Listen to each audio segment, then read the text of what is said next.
Adverse weather conditions in recent months have delayed some plantings here in Georgia.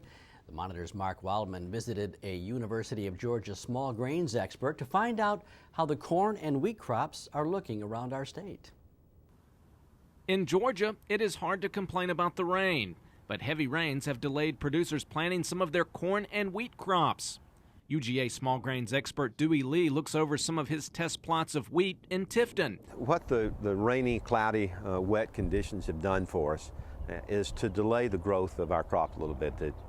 And usually we're accumulating heat units, which means that crop is going to grow a little bit faster. And so instead of heading right now, the winter wheat crop is mostly in a late boot to early heading, and typically by this time we would have been in full heading phase. Quite simply, the fields were just too wet to get the crops in on time, and that is backing everything up on farms around Georgia. Because of the conditions, we are slightly delayed, and which means we're delaying some of our management decisions like fungicide applications and insecticide applications as well. This corn test plot behind me is an example of what farmers around Georgia are facing. It was delayed due to weather and should be much further along. Normally we're going to have a crop somewhere about this tall.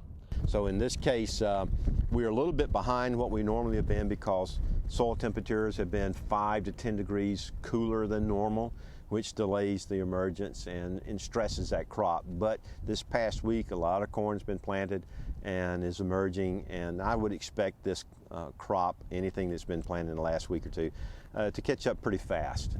This year in Georgia, farmers are not planting as many small grain crops as they have in recent years. We're going to harvest under 200,000 acres, probably closer somewhere between 150, 160,000 acres in wheat more than likely, which is the lowest we've had in a number of years.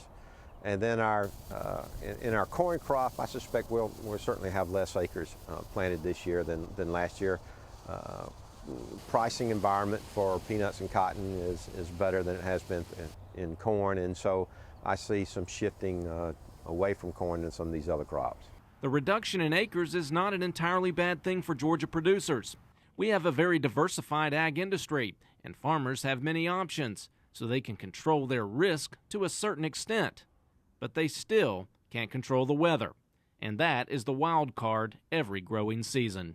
In Tifton, I'm Mark Wildman for the Georgia Farm Monitor. Thanks, Mark.